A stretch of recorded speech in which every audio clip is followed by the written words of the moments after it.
again. Welcome everyone to this special reading. We have a very special event today. We have Cherie Hunter Day and Hannah Mahoney. And first, I'm going to introduce Crystal Simone Smith of Backbone Press, and then she will introduce each of our readers. Crystal Simone Smith is the author of 2 poetry chapbooks, Roots Home and Running Music. She's also the author of Wildflowers, Haiku, Senryu, and Haibun. Her work has appeared in numerous journals, including Poetry Magazine, Callaloo, Nimrod, Barrow Street, Frog Pond, and Modern Haiku. She's an alumna of the Callaloo Creative Writing Workshop and the Yale Summer Writers Conference. She holds an MFA from Queens College of Charlotte and lives in Durham, North Carolina with her husband and 2 sons, where she teaches writing. She's the managing editor of Backbone Press. Crystal, I'll turn it over to you. Make sure I'm unmuted there. Thank you.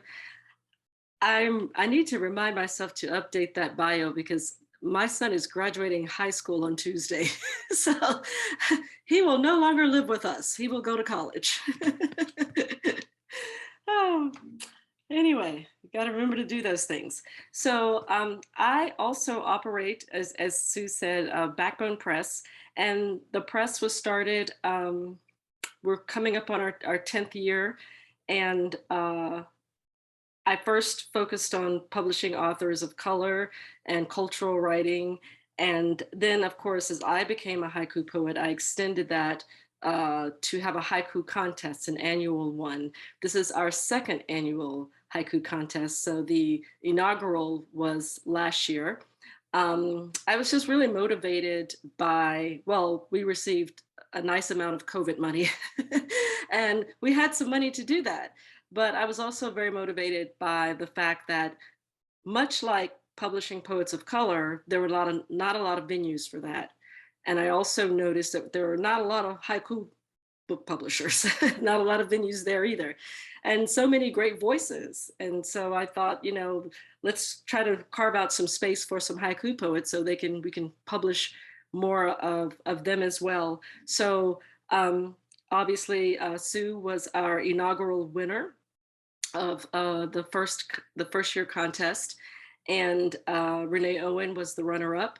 This year we have Cherie Hunter Day, who is the winner, and the runner-up is Hannah Mahoney. And we always do both. We do 2 in any contest. That's the case, or should be the case, because if the winner, for some reason, their manuscript is no longer available, then you want a backup, but you also want to recognize the fact that, you know, you can't, out of all these manuscripts, you know, you were right up there with the winner. So I try to publish runner-up folks each time, and I think that that's a good thing. So I am going to start with Hannah, and then we will end the reading. And thank you guys for coming to this improv reading. I know that this is not a general meeting that we usually have. But I'm going to start with Hannah, and then we will end with Cherie Hunter Day and introduce Hannah. Hannah Mahoney is a featured poet in New Renaissance 12. Her haiku and senryu have appeared in numerous journals, as well as in Gratitude in the Time of COVID-19, the Haiku Hikameron, Prune Juice Book of Senryu, and 2 Red Moon Autumn Press anthologies. She is a recipient of both the Kazi Asu International Haiku Award and the Kazi Asu International Senryu Award. She lives in Cambridge, Massachusetts, and works in children publishing. Her book is entitled Shifting Light. Hannah. Thank you, Crystal.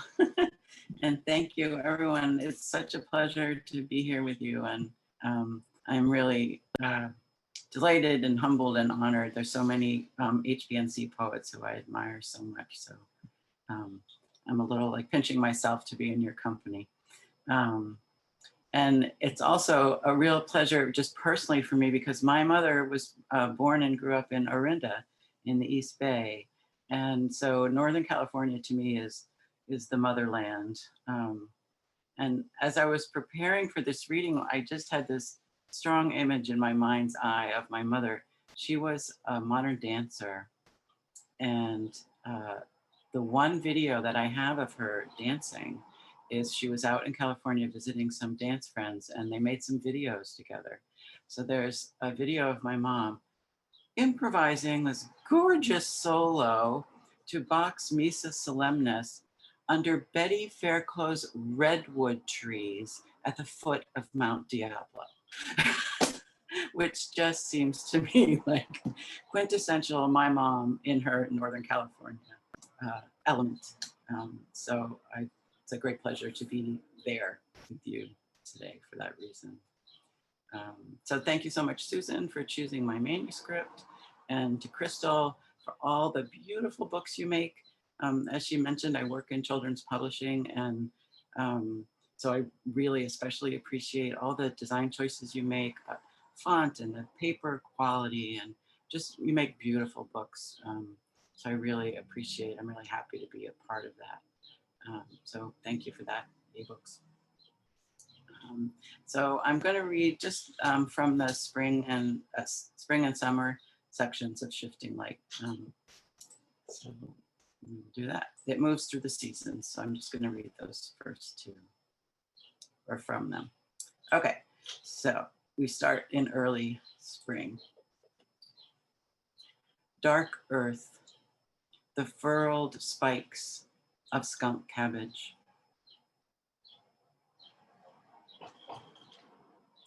The turtles rock just its size.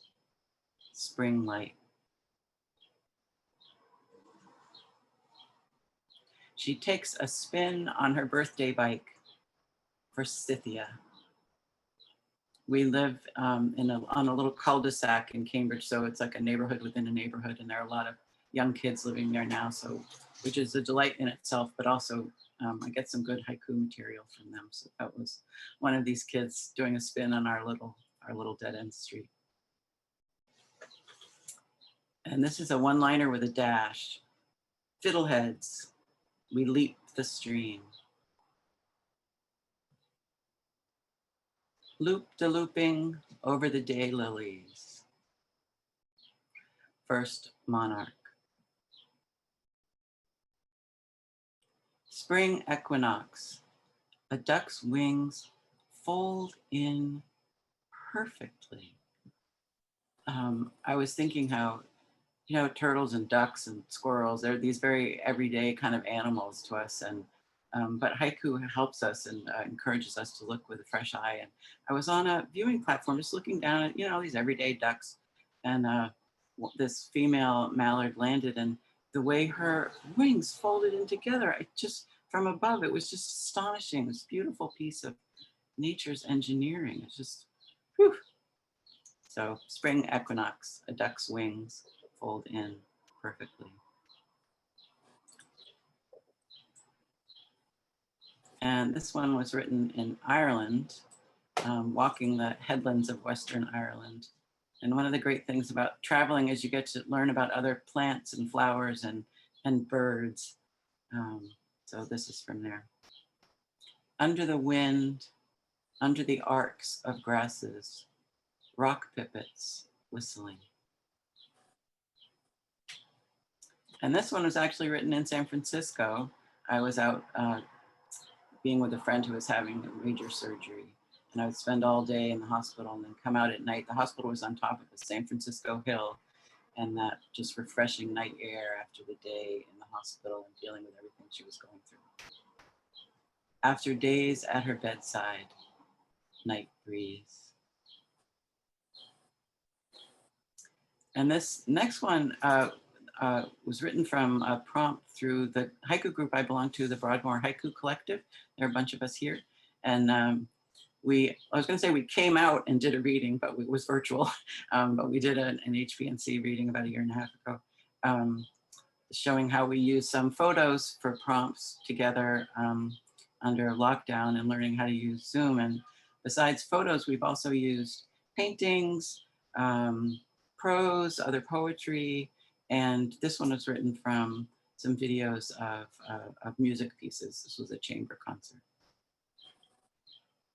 Allegro, the violinist's pine sprig tattoo. And this one was written from a photo also in that, with that group. This was early in the pandemic.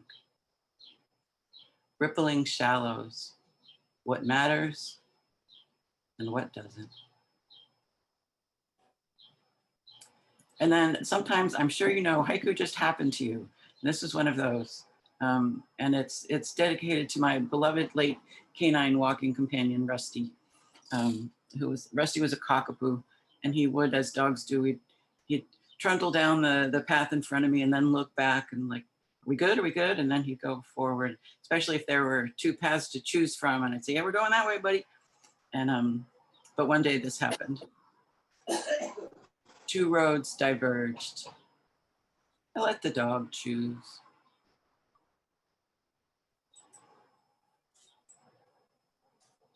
And I realize this is the second tattoo haiku in this collection, but I'm very fond of both of them. So let's call it a recurring motif.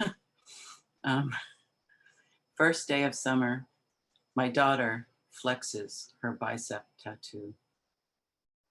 My daughter is a badass, just saying. Receding wave, a scallop opens its many blue eyes.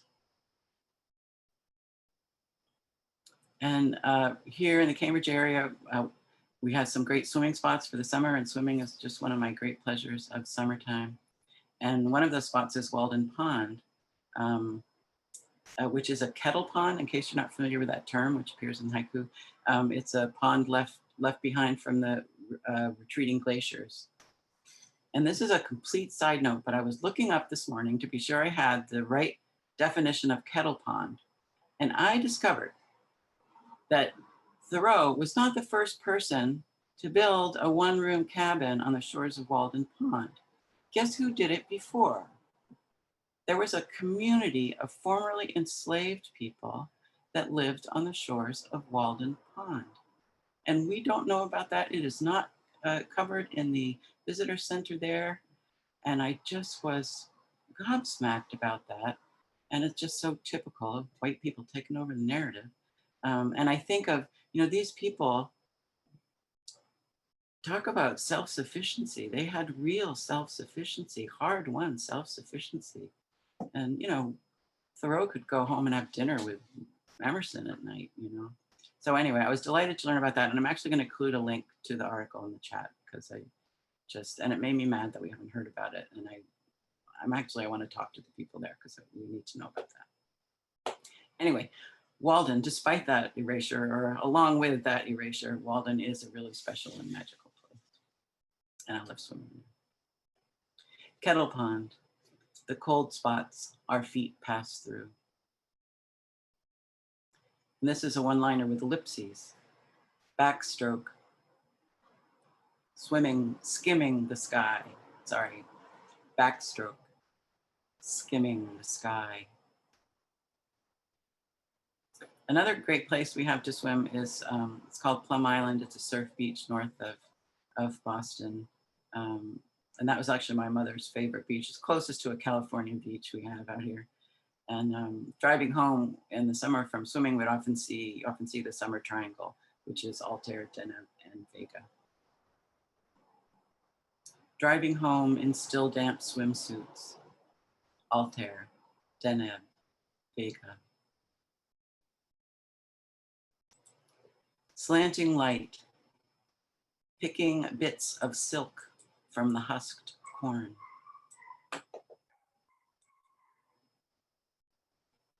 Summer solstice, the fiddler ends with a waltz.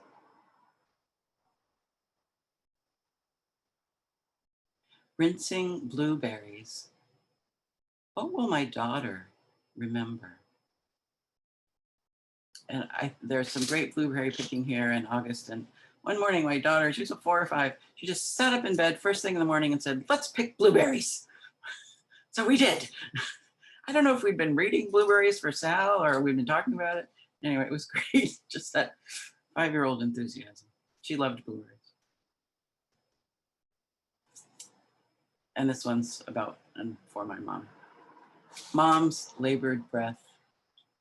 We sit on the seawall to watch the waves. So my mom, who danced so beautifully under those redwoods, you know, she had cancer and she became frailer and wispier and had trouble breathing. And at the same time, my father was beginning to deteriorate from Alzheimer's. And I worried so much about them. And my mother, this is my mother, she said, "Oh, don't worry about us. He holds me up and I remember where the hell we're going." Like, oh, Mom. But they did okay. Mom's labored breath. We sit on the seawall to watch the waves. And this is for my mother-in-law. She decides against reconstructive surgery. Summer sky. And 2 more. This one is from Plum Island, the aforementioned. Waning light, a cormorant and I linger in deep water. And this last one is written about this great dinky little beach in my father's hometown near Cape Cod. It's just a little beach, but it has swings and a swim raft. And when my daughter was little, oh, we would get hours of play out of that swim raft. And I was remembering we had this whole ritual we would do of like different ways to jump off the swim raft. You could do like the penguin, and you would just waddle, waddle, waddle, waddle, waddle till you fell off. And we would do the photographer. So you'd have your back, you'd be standing with your back to the edge, and the photographer, the other person would be like, "Oh, no, no, no, no, move back a little more." And you step back, "No, no, no, move back," until you fell off backwards. Oh, we had so much fun with that swim raft. So late summer, last cannonball off the swim raft. So thank you so much for listening. Thank you.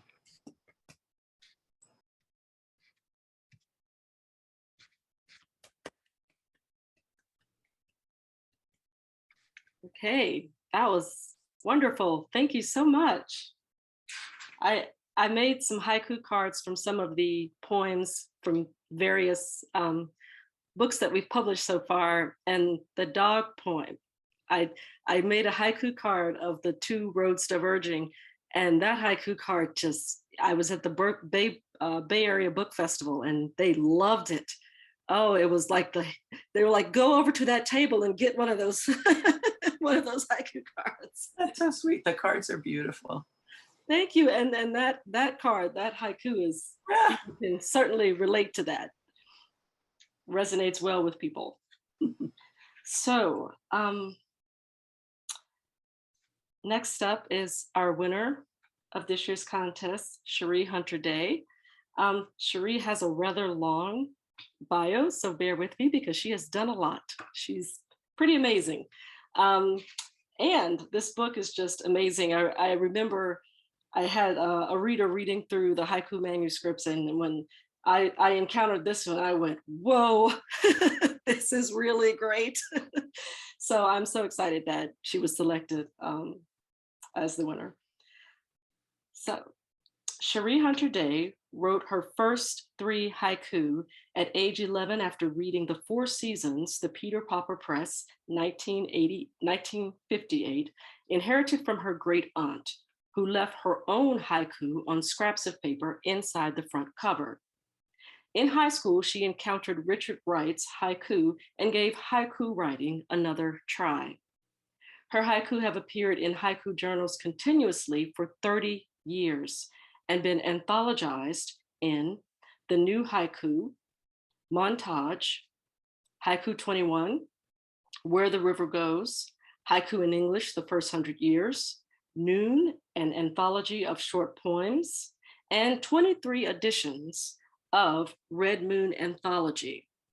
She has also served as a Haiku Society of America regional coordinator, a host and planner for Haiku North America, and has been the editor for Mariposa and the Heron's Nest, as well as Red Moon Anthology. She has won many awards, including 3 Touchstone Awards from the Haiku Foundation and 2 Merit Book Awards from the Haiku Society of America. Her haiku collections include The Horse with One Blue Eye by Snapshot Press, Apology Moon by Red Moon Press, Sting Medicine, an online chapbook, and For Want by Orenthopper Press. She lives in Northern California among 17 thirsty redwoods with her husband and son. Cherie. Oh, her title is Miles Deep in a Drum Solo. Thank you, Crystal. It's nice to see you and everybody at HPNC. This book came together last August, and the wonderful cover, which is an abstract. I don't know if you can see it or not. It's a photograph by my friend who shot this. It's by John Levy. And it fit the title perfectly. And he was kind enough to let me use it for the cover. The book has 60 poems, and it's broken up into 4 different sections, numbered and titled sections. And there's about 3 poems per page, and over half of the breakdown of the poems, most of them are, there are 31 3-liners, there are 28 1-liners, and there's one that's vertical. And it's hard to read a 1-liner differently than a 3-liner, but I'm going to do my best. Section 1, the new normal. The box to check that I am not a robot. Winter rain. Death comes clean with daffodils. End of winter. The washboard ridges in miles of beach. Nun boy. Uninhabited islands dot the bay. Inland sea, a resume without references. The abridged version, viral load.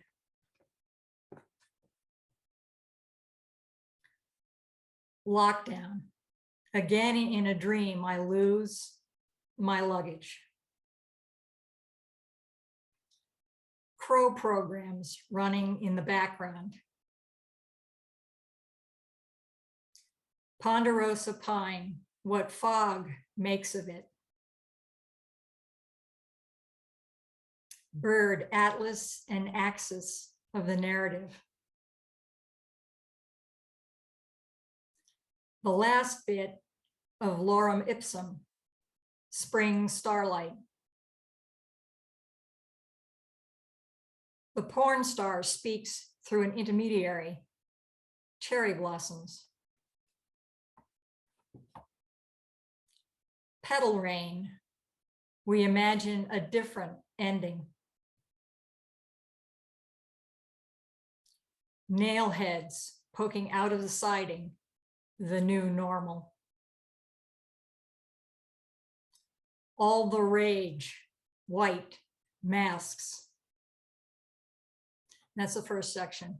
Some of my reoccurring subjects are crows and redwood. And I've written, and I tried to contain myself to only put 4 each of those into the book because I have many. The second section is called Shortfall of Small Doors. Change in pitch as the nail enters wood, an ache beyond reach. They have a list of demands, redwoods. Dusk, the call goes directly to voicemail. Morning, lightly guarded. Star jasmine, scent at the beginning of acquiescence. Blossom rain, part of the bank deposit available today.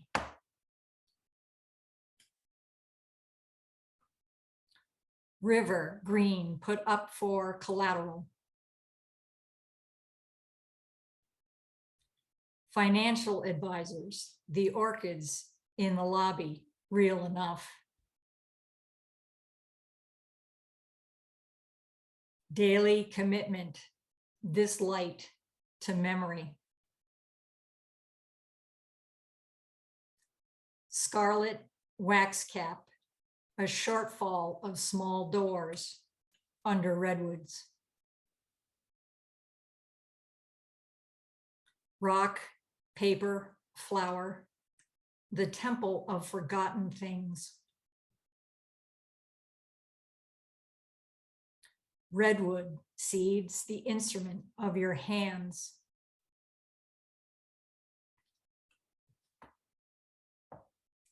Migrating red knots, the return of my heart murmur. Ocean, a summer's worth of asking.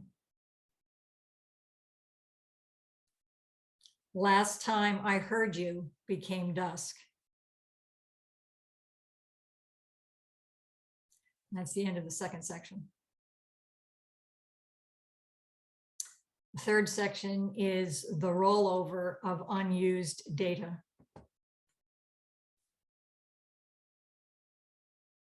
Moonset, my insomnia written for red piano. Patience, that tabernacle. Mole cranium, the rollover of unused data. Night, mansplaining, moonlight.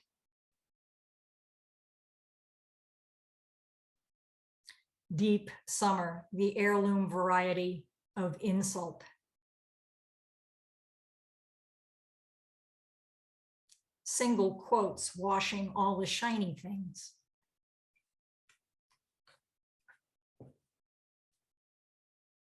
Wild chicory at the edge of blue and nameless.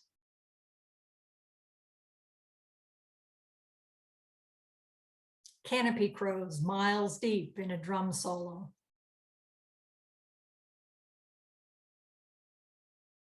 Pin oaks, the discussion turns to handguns.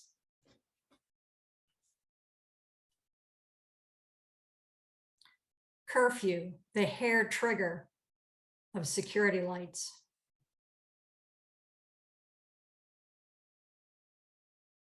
The right to free assembly, sandhill cranes.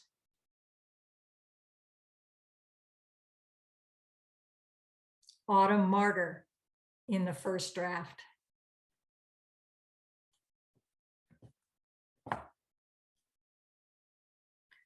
Redwoods, the rain that never reaches us.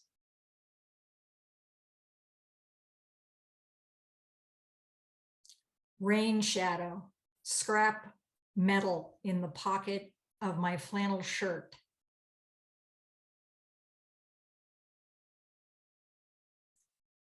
Leaves falling into the attic of the lake.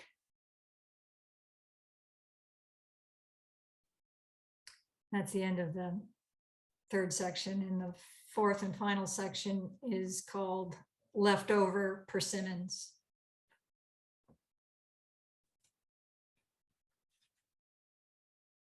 Meteor shower, the scar, part of my fingerprint.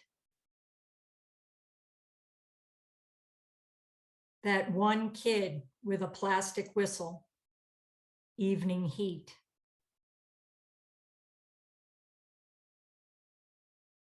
Summer evening, the stone pushed out of the mole tunnel.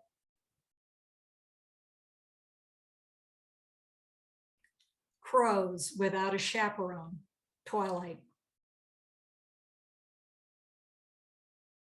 Hive death, the wound of discarded bees.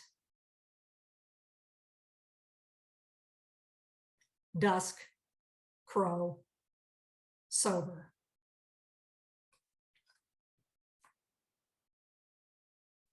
Smoke plume, a death poem visible from space. The burn scar fading, Diablo wind.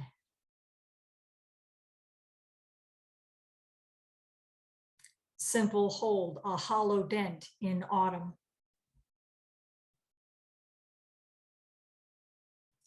Sultry night, slack spun into the line of spider silk.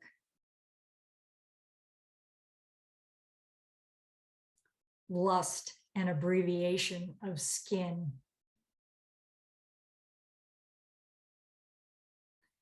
Privacy settings, November as it slips into redaction. Leftover persimmons in the sunless yard of the mechanic. Eulogy, chunks of river ice lifted with the tide. Winter passing the knife blade first. And that's the final poem. Thank you very much. That was Wonderful. Thank you. That was so wonderful. Thank you. I'm going to share right now the link to order these titles in the chat. So please do visit this link. There are a couple of other titles there as well. Sue's title is there, and Renee, and also Gideon Young is in that collection. Yeah, thank you guys very much for joining us. I'm going to turn it back over to Sue. I will say, Hannah, that I'm thrilled to learn about the enslaved people that were on Walden Pond, but I am also very apprehensive because now I have to go find out and research that. So if you would share the link, that would be great. Sorry, Crystal. I did put the link in, but I'll make sure you have it. Yeah. Okay, We thanks need so to know much. more.